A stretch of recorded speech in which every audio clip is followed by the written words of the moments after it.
What inspired the title and what does it represent to you? First of all, when I started writing, I didn't have a title. I started just writing sort of lessons, short lessons that I was getting when I was going through my driving lessons. I started on the 1st of January 2022. That was the first day I went for driving classes. I just felt that prompt to start, writing down my lessons that I'm learning from driving, because that's how I learn. I would learn from everyday life.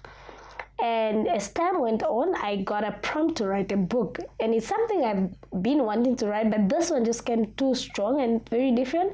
So I was like, God, you're telling me to write a book. I don't even have any book. Like, what do you mean? And eventually within me writing, that's when the title Driving Through Life came.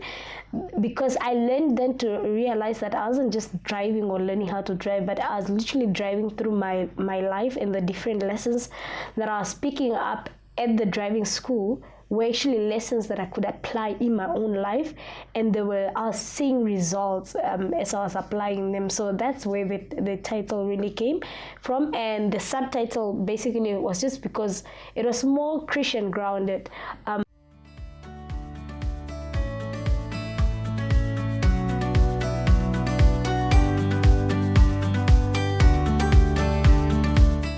Welcome to episode 2 of Befree Bookworms, a space where we explore stories that inspire us to dream, rise above limitations, and grow with purpose. I'm your host, Ismael Sefanya. In our very first episode, we shared a reflective and meaningful conversation with Stephen Bernardo Tarakleib about his book, Good Vibes and Butterflies. Together, we explored healing, leadership, intergenerational trauma, identity, and the emotional realities of changemakers, reminding ourselves that personal healing is not just emotional work, but transformative work for young leaders shaping Africa's future. If you haven't watched or listened to our first episode yet, be sure to check it out on Spotify and Apple Podcasts as Befree Bookworms Podcast. Don't forget to leave a comment, like the videos, and our content across social media platforms that is Befree Studios to stay connected with more inspiring conversations. Today, we move from the inner journey of healing to the outward journey of navigating life's roads, overcoming fear, and learning how to move forward with faith and purpose. We are joined by Petrina Mathews, a transformational catalyst passionate about guiding people through journeys of becoming and personal transformation. She's the convener and leader of Yielded Vessels International, a women's ministry dedicated to rising women who are spiritually grounded, prayerful, consecrated, and equipped to serve with purpose. Petrina is also a transformational speaker, MC, businesswoman, visual artist, and published author of the inspiring book, Driving Through Life, a Christian guide from driving lessons, which we will unpack today. Petrina, it's such an honor to have you. How are you doing this morning? I'm doing well. Thank you so much for having me. I had a read of the book and I really loved it, and I just want to thank you for that, actually. Thank you so much. I can imagine it was not very easy sharing deep parts of yourself in that book. Not really. It's not always easy to just share a lot about you like that. But when you're led to, you do it. And also when you understand that your work can impact another person and help another person navigate parts of their lives that you were able to either conquer or you also went through, then you're not afraid or ashamed to share parts of you. And it's only vulnerable if it's not shared. When you have shared it, it becomes strength. So. Wow. It's only vulnerable when not shared. When it's shared, it becomes strength. Yeah. Transformational. So to begin, can you tell us about your book, Driving Through Life, a Christian guide from driving lessons? What inspired the title and what does it represent to you? Okay. First of all, when I started writing, I didn't have a title. I started just writing sort of lessons, short lessons that I was getting when I was going through my driving lessons. I started on the 1st of January 2022. That was the first day I went for driving classes. And I just felt that prompt to start, writing down my lessons that I'm learning from driving, because that's how I learn. I would learn from everyday life. And as time went on, I got a prompt to write a book. And it's something I've been wanting to write, but this one just came too strong and very different. So I was like, God, you're telling me to write a book. I don't even have any book. Like, what do you mean? And he was just like, no, but you have those short lessons. Expand on them, share your story. And really, that's where it began for me to just start sharing my story.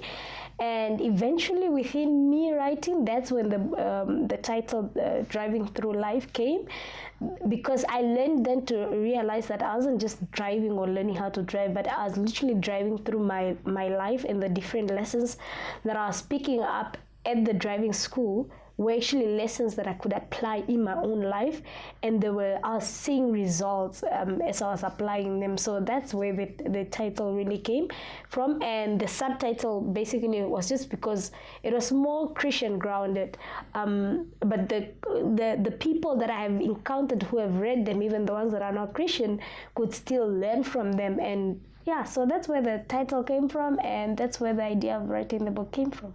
Very profound. One of the themes you introduce early in the book is learning to trust yourself.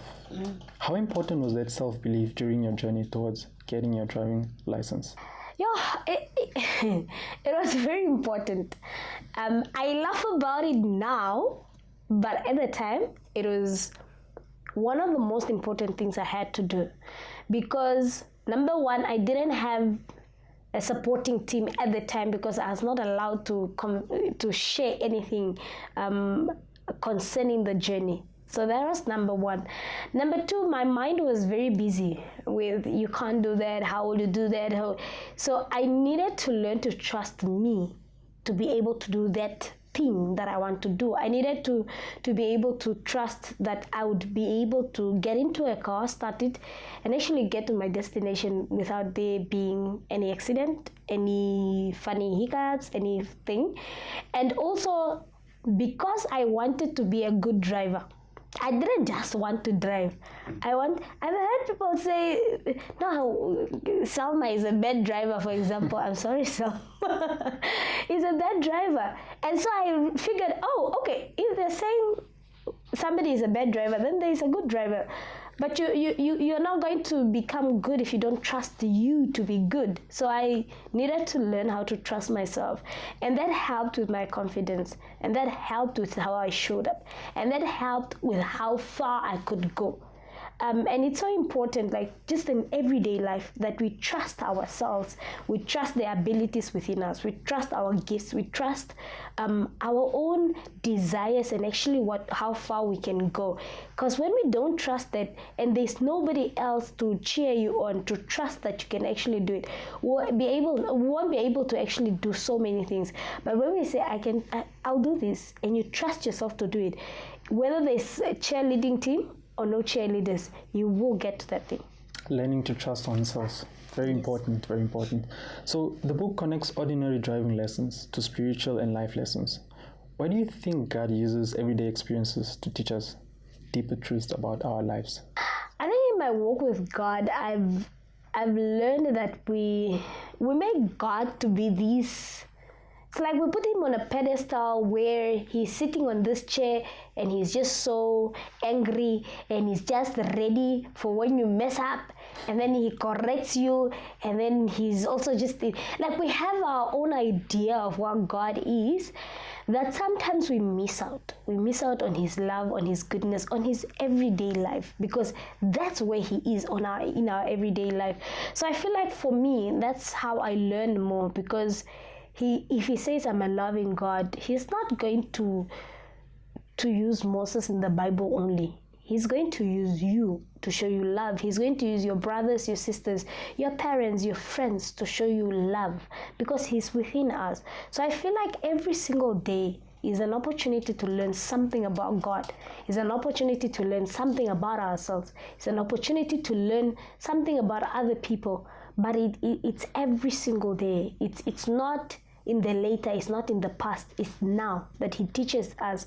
And I feel like because we're in it, and we can relate to so many things because we're living in it currently, it's easier to learn about so many things compared to if we waiting for it to, for a burning bush to come up like in the Bible, or we are waiting for people to get to a lion's den, only then we can learn. But God wants to teach us every single day. Then learning and walking with God actually becomes easier compared to when we just make it look like, okay, I need to be in church only to learn certain things, or I need to be in class only to learn about a certain things. God has different ways of explaining things. After all, he's a multifaceted God. He has so many faces, so many, ways of dealing with things. And because we are also different people, he would find different ways to teach us different things. So we are saying that with every passing day, it's another opportunity to learn. Yeah, it is. Wow. I can believe that it wasn't easy for you. So both practically and spiritually, what were the lessons that you really learned from this journey? I think I had to learn how to show up, because it's easy to not feel like doing something and not do it. It's easy to be in a space where you're angry and it affects everything else. It's easy to set goals and not have a plan to actually bring it to life. So I think for me, showing up, that when I didn't feel like driving that day because I knew I was not in the mood, show up. When I didn't feel like going on the road, but I knew it was there was a goal to it, show up. When I didn't feel like praying, but I needed to pray, show up. So I think for me, just learning to show up. And secondly, learning to silence my mind. Our minds can be busy. Our mind can take over and convince you of nonsense that is not even there. Our minds can convince you of failure that is not even there. But then we can also rebrain or rewire our mind in such a manner that we begin to think of victory, and we actually get the victory. But we need to constantly show up. So for me, I had to learn to show up to the goal. I had to learn to show up for prayer. I had to learn to show up whether I felt like it or not, whether it was my last money for the driving lessons. There was a goal to get to. Even with writing the book, I had to learn to show up, because I needed to understand, or I got to a point where I understood that this thing has a deadline. It needs to come out. There's somebody who needs to read page to page of this book. There's somebody's destiny that is attached to the publishing of this book. If I don't show up and write, even if I don't feel like writing, but the ideas are coming, I show up and write. Even if it means that I'm not fully writing, but I'm doing research on the topics, I show up every single day. So that's showing up, because it affects everything else. We can want to do so many things, but if we don't show up, nothing happens. I loved how you put it in terms of the showing up, especially for us young people. We have so much going on in our lives, and when one bad thing happens, we tend to sort of lean back and allow things to play out. So to our listeners out there today, if you're listening to this and you're going through something, show up for the next thing, because surely in the end, that's what's gonna come through for you, isn't it? And I think it's not just showing up for yourself, it's also showing up for other people.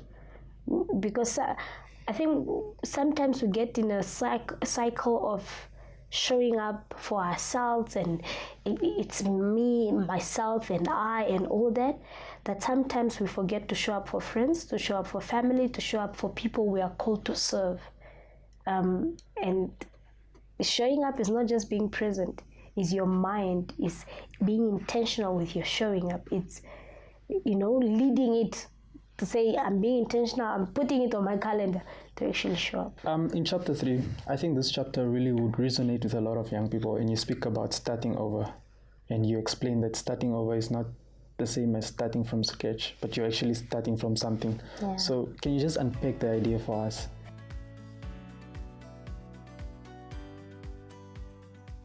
I can't unpack it without actually talking a little bit about the chapter.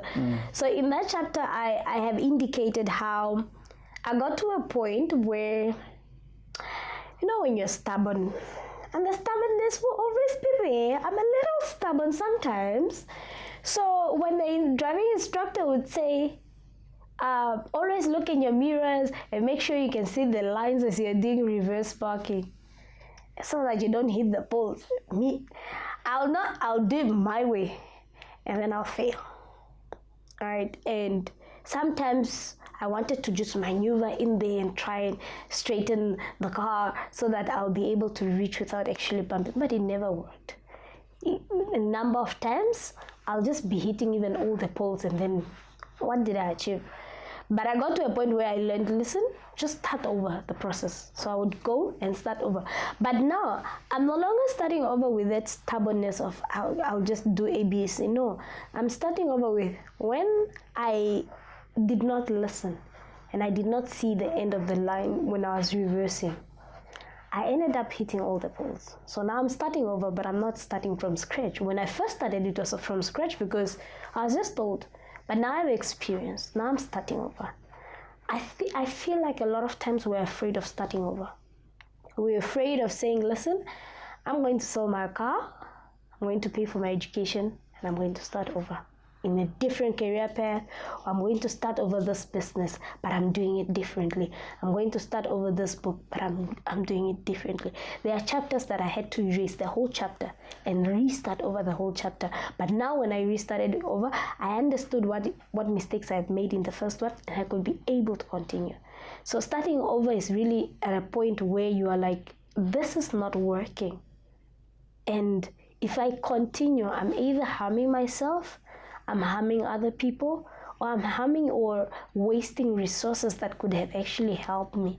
Or now I'm at this point, I made decisions that took me far away from where the goal is, from where I'm supposed to go, or that scattered so many things. I entered relationships that were not proper, but now I'm starting over. But as I'm starting over, I have something to work with. I have the failures that have become lessons to work with. I have the scars that become my story to work with. So for me at the moment, it was just out of anger that I need to actually get it right. I'm going to start over. And now I remember, okay, if I do A, B, and C, I'll still end up the same. So I'm not going to do it. But that same thing, starting over, becomes a chapter of a book that will impact somebody's life. So starting over sometimes is scary, yes. If not most times, it's very scary. It's very, you're not so certain or unsure and all that, but it's sometimes the very thing that we need to go ahead in life. Listeners, you had that. Start over if you had the chance. I mean, Petrina had to start over some chapters of her book. And if you feel stuck right now, if you feel like you're not moving, give it another try and start over. Petrina, you also speak about vibrations in life and you connect them to patience and timing. Can you just give us some context about what you mean? Okay, when I was starting the track, I was doing a code C1 at the time. What's a code C1? Okay, so licenses have different codes. There's a B something, I forgot it. And then there's a C1, and then there's a C, and then there's a CE, they go higher. So a B is our normal cars, and then a C1 is for a small truck, right? I've always been fascinated about logistics, so I wanted a truck that if I'm to own trucks, I need to understand them. So I went for a C1.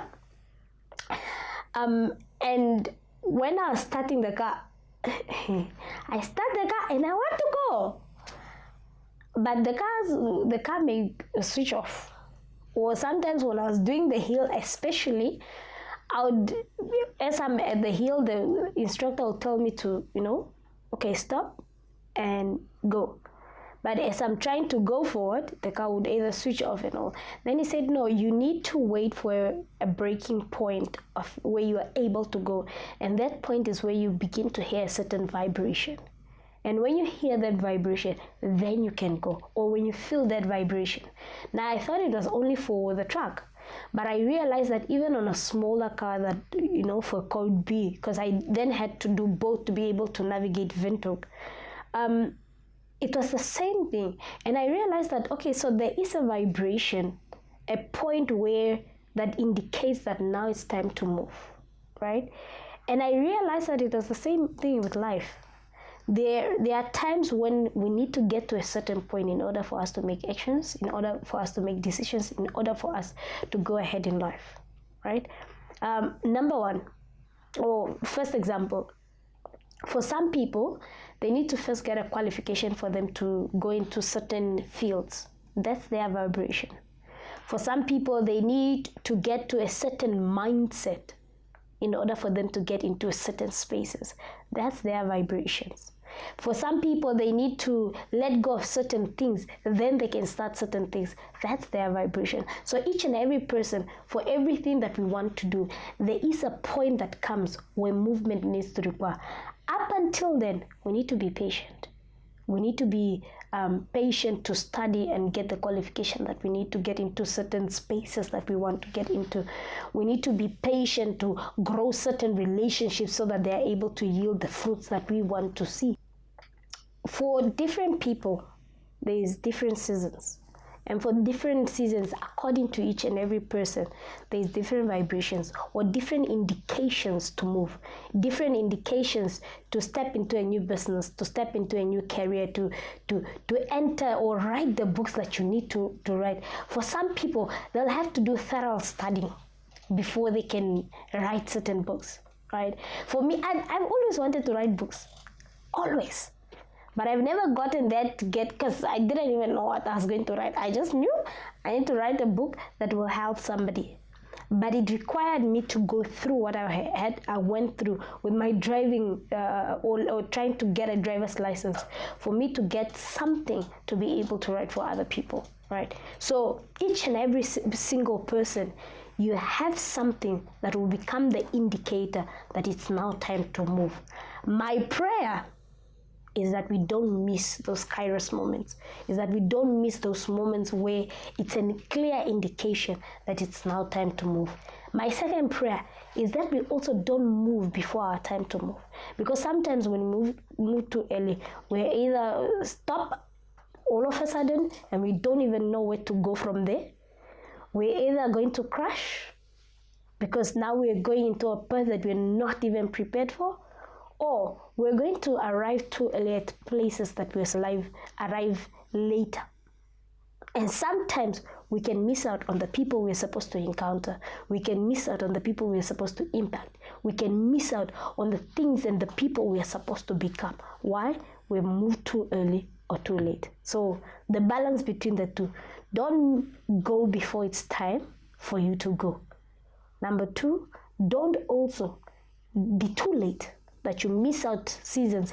And if you have already missed out seasons, I beg, begin to run and catch up with your time. Many young people, especially with what you just said, many young people feel pressured to have certain things, especially at the ages we are and in the time we are with social media and so on. Yeah. So what would you say to someone who feels lost, delayed, or behind in life, feeling like it's not their season yet? What would you say to that person? I feel like a lot of people are pressured because we don't actually understand what it is that we want in life. It's a difference when people are just like, yeah, no, get a job, you must buy a car, buy a house, get married. There's that, right? And it can get to you. But in most cases, it only really gets to you when you yourself as an individual don't know what you're called for, don't know what it is that you're or where you're going in life, and don't understand the timeline of your own life. And sometimes people are pressuring you for things that at that certain age, you don't even need it. With a license, oh, I was pressured. Get a license, how come people, there are so many cars in the house, you're not driving, your brothers are already driving, your cousins. And then people even went on to get licenses first than me. And that's that pressure, I get it. But I understood at the time that, number one, I was still studying. Whose car am I going to drive? Nobody. Two, I was dealing with depression at the time. I needed to, so what happens, I get on in a car and in the middle of the road, I have this anxiety, depression, breakdown, and now I'm there. Then what? So for me, my priorities were set that we're going to study. We're going to finish studying. We're going to start a business. And then with the right time, we will do it. And I know that with the right time, it will also take me less time. The time I almost fell into the pressure. Hey, I want to go write a learner's license. I was not close to passing. Yeah? But it's somebody who said that they want a learner's license. Somebody tried to teach me how to drive. I was not even having the interest. Why? It wasn't my time. So first of all, who are you as an individual? Where are you going? What is the vision that you're working with? What is the timeline? What is the plan to get to that vision? You have the goal set. Then you understand. Yes, people will come and you feel pressure at times, but you'll be like, no, but this is not right now. Right now, this is not where we're going. This is where we're going. And two, sometimes disconnect yourself from the very people who are applying pressure. If social media is the one giving you pleasure, being pressure like that, every person who gives you pressure, unfollow them. It's your phone, it's your account. Unfollow the people. Follow the ones that are motivating you to go towards where you are actually going. You are going to do accounting. You are not even called to accounting. Unfollow the ones that are pressuring you to do accounting. And then you have family. Oh, family can be so difficult sometimes. It can be so hard sometimes. But sometimes understand your kind of family that you're from and understand how to communicate to them that this is not where we're going. This is where we're going. And when people see you do it 1, 2, 3 times, they'll actually learn to respect some of these things. There are times where people, out of love, they'll guide you and pressure you into certain areas. But you'd understand that, yes, I love and appreciate the fact that you love me. However, that's not where we are going. This is where we are going. And at the end of the day, you conquer. Listeners, this is just a brief conversation. And if you really want to hear all these faceted topics that Petrina is discussing, and you want to have a clear understanding, please do get her book. There's so many lessons to learn from it. Petrina, while we are still there, you speak honestly on failure in the book. And I know that takes a lot. What lessons did failure teach you that success could never do? Yeah, I think right now, there are days where I feel like, even when I was writing that chapter, I felt like that topic was just supposed to be a book on its own, because I've dealt with failure. And I think I've dealt with failure so much that I began to label myself as a failure. And I couldn't learn from it. But when I sat with it and I was like, okay, listen, you're failing. Can we do something about this? Can we be positive about the failure? Can we allow failure to teach you? I've had to sit myself down with failure and look at every single time I've ever failed. It was nasty, it was ugly because I was crying. But the more I sat with all my failures like that, I'll be like, okay, good girl. But who are you? So failure taught me how to actually be grounded in my identity. In that, yes, I may fail in a thing does not mean that I'm a failure. Yes, I may fail in that thing does not mean I'm bad at that thing. It also showed me where my strengths are. Because there are times when you're failing because you don't know something. And so it's just a matter of you learning and you pass. But there are times where you're failing because it's not your thing. And it's not for you to label yourself. No, respect the people in that area who are gifted in that area and respect your own gift and carry those gifts and know that, those gifts, we go with them. Thirdly, failure taught me how not to be selfish and look at myself and my own strength. It taught me how to look at the strength of God and who God is. He's too mighty. He's too big. He's a large God. The Bible tells us that earth is like God, is God's footstool. Footstool, you put your feet on the thing. God, the way he looks at earth, it's so small that he puts his feet on earth. It's a footstool. And it just made me realize, no, I'm glorifying failure and making it look so big when it's such a tiny thing. it shouldn't affect my whole life then. Yes, we have failed, but how do we get up? Success doesn't teach you how to get up and run. Failure does. Failure will teach you that, okay, we've failed. Can we get up and run again? If you have succeeded, which getting up do you still need to do? You are just continuing. But when you have failed, you will learn that, yes, circumstances will come, obstacles will come. There's so many things that can tell you, listen, not now or later and all that. But you pick yourself up and you continue to run. And failure does not always mean that's it. No, sometimes failure is just saying, no, it's not your time. So, yeah. But spiritually also, I had to learn that there are also failures that are patterns, spiritual patterns. And he taught me also how to pray and break certain things and declare certain things and know and understand the word of God concerning just failure and concerning where I'm going, concerning the journey, concerning winning, and change my language. Because I was always saying, I'll just go fail. I failed again. But when you constantly look at patterns, like, okay, what was my language when I failed? You get a new language and you begin to speak positive. You begin to speak success over your own life. Nobody will come to it. I think ultimately what we got from that is that failure teaches us so many lessons, and without it, we honestly wouldn't know how to navigate life. Yeah. So, I don't know. Let's rewind. Let's try and rewind. Petrina, if you had to go back in time and you had to tell younger you about this journey that you've encountered, what would you tell that younger you? And what would you tell a young person out there today?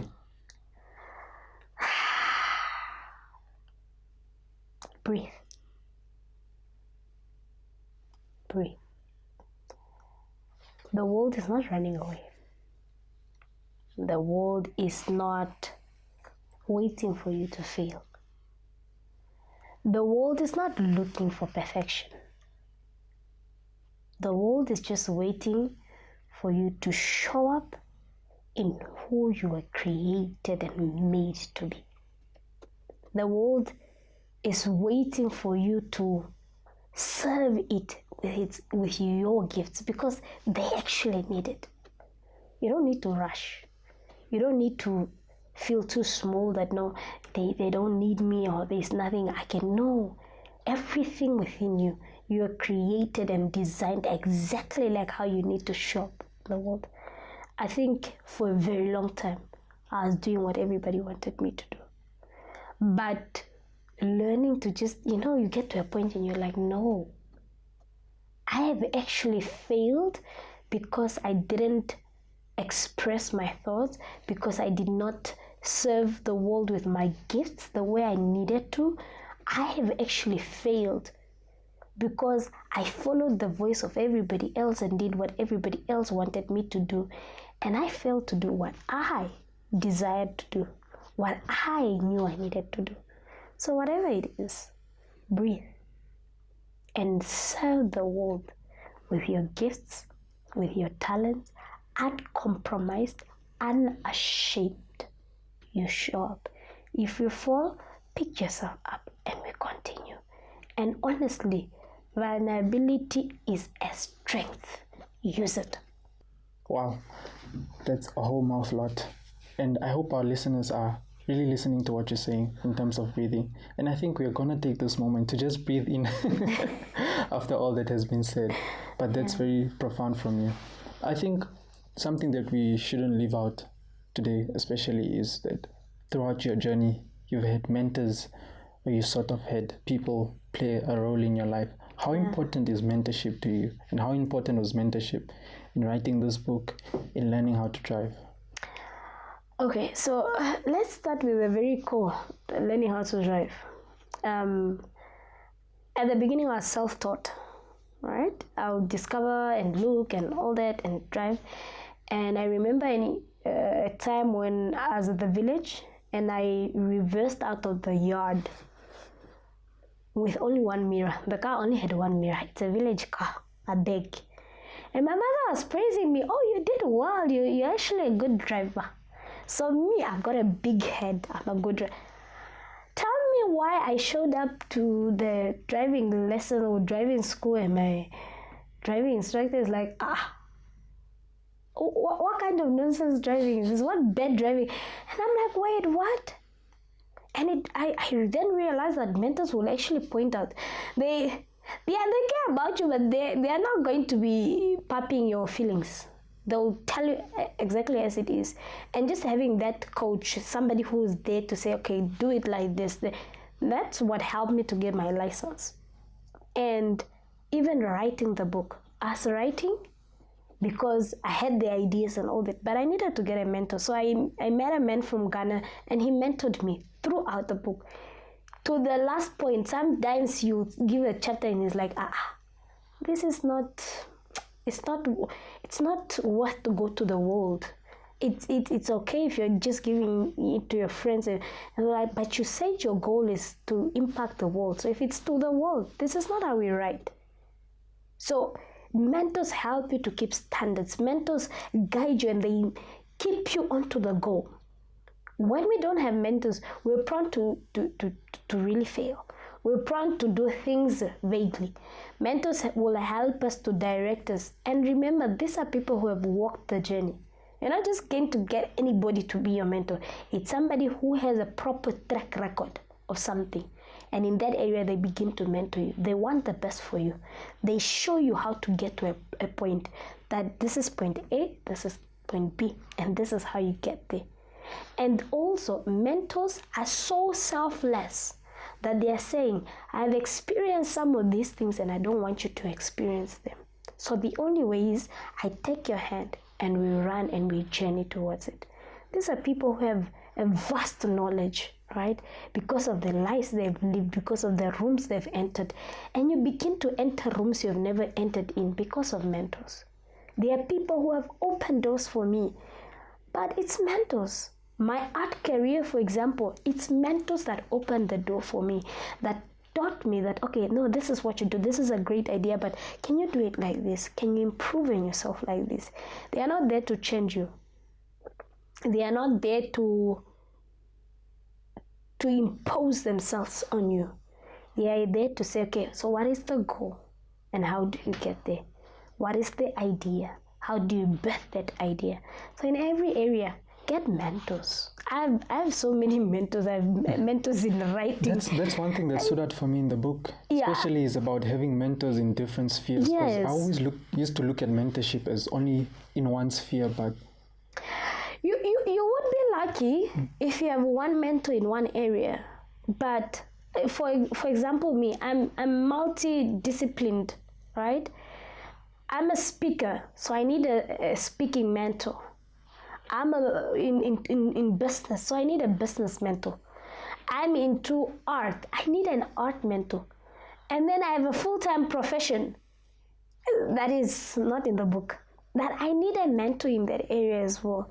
I'm writing, I need a mentor in writing, because all these people have different ways and they have different gifts that help them. My art mentor, for example, will not come teach me on how to write a Christian book. They'll not come teach me on how to pray. It just won't work. But there's a pastor who will take my hand and say, okay, this is how you study the Bible. This is how you go about, being committed in your relationship with Christ. So every area of my life, I get different mentors. It's a bonus if we can get those mentors in one person. Then okay, for this and this and this area, I have this one mentor. I have a mentor who coaches me on my holistic lifestyle. So this lady is coaching me or mentoring me from writing, business, how to show up in room, how to dress, how to carry myself, how to speak. A holistic mentor. But they are not going into the depths of areas. So I always used to think that we should only have a mentor in one specific area of our life, and that's it. But reading your book and you saying that we should have mentors in multiple spheres of our life was really eye-opening. I think also we need to understand that people are different. While, for example, let's say, I'll give you a very basic example of someone who is into full-time ministry, right? Theirs is church, home. So in most cases, it's just I come from church, I prepare, and I'm growing myself in this area of, preaching and all, and that's it. Now you'd find that they may be mentored only by one person who will then tell them, okay, this is the preaching aspect, how you handle dealing with your church members, how you handle all, and then they'll maybe help them to deal, for example, with family. How do you deal with your marriage? How do you deal with your children and all that? However, now you'd find somebody who's very good in a certain area. They're very good in ministry, in terms of preaching and growing a church and all that, but they're not so good in marriage. So then you get somebody who's very good in that area, who deals with that area, who lives that area, and they'll be able to mentor you in that area. So sometimes, yes, it happens where you only have one mentor, but other times, don't limit yourself. All right, don't also miss out on people who you can learn so much from. And you'd also find that sometimes you can actually have two mentors for one area, but there are two because they are both good. So every time you want clarity on certain things in those areas and all, you would still ask both of them. And so and also them, they know you, they're spending time with you and all that. So even mentors open doors for you. If you have mentors who don't open doors for you, something is not correct about your and I'm not saying it's an entitlement. No, I'm saying when they are speaking at a space, if they are speaking for speakers, for example, you are showing up with them. What happens when you enter those rooms? What do you learn when you enter those rooms? They are saying sometimes, oh no, let's go. I was invited to a coffee with a friend. You go sit. I'm not saying you are being mentored, now you are the one who's talking everything. No, you get to that space and you sit and you learn. Because sometimes also, I don't know why it's coming up now, but sometimes as young people, it's not that we don't have great mentors. It's that when we come to these mentors, we want to show them how good and how great we are. No. When you come to a mentor, you submit to the person. They need to show you and teach you. Yes, because of proximity, you are too close to them. You will see their downfalls. You'll see so many things that are wrong with them. That is not why you are there. You are there for the area you are there. You sit, you learn, and you move. You're not going to be talking every single time. You come, you sit, you learn, you move. Then you know you are excelling in that area. But because they are not so good in the other area that you're seeing downfalls, you just don't go ask them about that area. You go ask somebody else who's good in that area. But we shouldn't miss out also, because proximity exposes people. And you need to have a strong heart to have a mentor also. When you're going to see things about them that you don't like. Oh, this is what you mean, as in their shortcomings. Yeah, their shortcomings. When you are very close to a person, they come from a pedestal or a podium to you seeing, hey, okay, so when they are angry, they shout. My dear, even if they shout, it does not take away from the fact that they are good at making money. So learn how to make money. They're shouting how to control your temper. And they go to a psychologist or somebody who's good in that area, and you'll move. Because we're missing out on good mentors of different areas because of some of those things. While we're still there, I think the other thing that we neglected a lot is how do we choose mentors and how do we approach someone to be one's mentor? Because that's a challenge in its own. Yeah. Okay, number one, me as a Christian, pray about it. All right? As you are praying, one eye is in prayer, one eye is looking. What do I mean by that? Look at what people actually bring to the table. Who are these people? Now, you'll find distant mentors and present mentors. Distant mentors are mentors who we do this a lot, especially in the Christian space. You're listening to this pastor, in you are very committed to listening to this pastor does not even know you, but you're very committed to listening to what they say because they are good in that area. Or you listen to somebody who is always teaching on finances in that area. So these are distance but mentors, people that we are meeting on social media, and we just follow them religiously per se to learn from what they say. So there is that one. Then there is one who's physical. In most cases, there is some sort of encounter with these people. You have met an event and you would speak, and because you begin to speak to these people and ask them questions on these areas, then they begin to guide you. Then there is the ones that you ask yourself, hi, can you mentor me? Can you mentor me in this area? All right. And then there's also some that would select you themselves. But all of them, you still need to know, what are they good in? Is this something you want to learn? Do you want to learn from them? And they too, are they willing and available? It's easy to say yes to mentoring somebody, but are you willing and available? Even us who mentor people, mentors are also mentored. Even as I mentor people, but I'm very specific on how many I can take on, because I don't want to be at a space where I have so many people I'm mentoring but making zero impact to any of them. So sometimes you can also ask them yourself, approach them with respect to say, this is the area that I find very interesting about you and all that. I would want you to mentor me. Could you please help me and mentor me? And they'll tell you yes or no. Okay, I totally hear what you mean now. Okay, so we've come thus far. We've had this conversation, but I want us to look at the title of the book. And it says, Driving Through Life. So what does driving through life mean now to you compared to when you first started writing the book? After all the success that is, your driver's license and having sold the book, what does it mean to you now? I think now that I'm living, I've realized that there is a will, right? And where the part of the wheel that stepped on the floor today is not the one that will step on the floor tomorrow. Look at it as a wheel that is constantly turning. And some days are not good. Some days are very beautiful. Then there are the ones where you're like, where am I even heading? What am I even doing? But I've learned that in all those days, we're still moving. It's still part of life. We're still going further. And I feel like after publishing and seeing the response of the Namibian child, I realized that there's so many things that we take lightly that are not likely.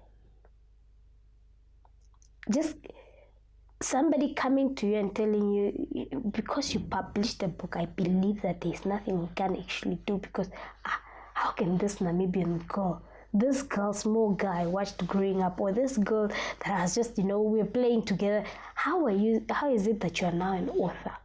So you realize that there's so many things that we grew up thinking it's not possible, but when we achieve them, it possibilitizes the mentality of so many people.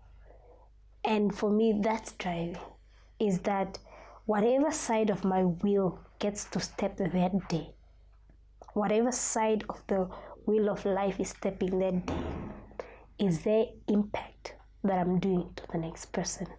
How do I use my own life to preach to the next person, to help the next person become a better? Because I realized, this life is not just so I can enjoy and be wahala. No. It's also so that I can make an impact in somebody's life. When I make an impact in somebody's life, they're fulfilled. Yeah, I love that you started your statement with living now that you're living. Yeah. Because more often than not, when we are going through things, we tend to exist more and live less. Yeah. So yeah, really that was profound.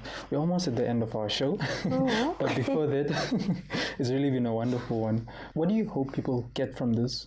What do you hope stays with them? I think for me, really, is just, I hope that whoever reads the book is motivated to become. Motivated and inspired and encouraged to become the version of themselves that is currently not living. I hope that when somebody reads the book, they are inspired, first of all, to work on their relationship with God. Secondly, to work on their relationship with themselves. When nobody is watching, when you're all alone, who are you? What do you think about yourself? What do you say about yourself? Thirdly, the things that you have put down. How do you get to that point? I hope that you take a chapter, and for every chapter you're doing something concerning where you want to go. What is the goal? What is the vision? Where are we heading to? What is the end picture? And when you finish reading my book, I hope that you can that my book becomes a chariot that will help you to get to the vision, to the goal faster, that will help you to actually unpack and become you. And for people who are caught up in mental health issues, I pray that when you finish reading my book, there is some sort of freedom to your mind, some sort of freedom to who you are as a person, and you're ready to roll again. But this time, you're not just rolling with dreading feet. No, you're rolling because there's now a smile on your face. There's now faith that I can and I will. Wow. Petrina, thank you so much for sharing your story, your wisdom, and your vulnerability. If you want to get the book, where can we get the book and where can we find you? It felt so nice being here. All right. So currently, if you want to get the books, the books are currently available in Windhoek, Swakopmund, and Oshakati. I'll just give my number, and then people can get the contact details for the other places. We're still not in the shops yet. You can contact me on 081 255 4286. That is 081 255 4286. And otherwise, you can send me an email on pnmathews@yahoo.com. Thank you so much, Petrina. To everyone listening or watching, if this conversation resonated with you, make sure to get your copy of Driving Through Life, a Christian guide from driving lessons by Petrina Mathews, and continue learning from her journey. And don't forget to subscribe to Befree Studios YouTube channel to watch the full episode and stay connected to more inspiring youth conversation. You can follow us on Spotify and Apple Podcasts, that is Befree Bookworms Podcast, for more stories that empower, challenge, and inspire. Until next time, stay inspired, stay curious, and remember, read, dream, be free.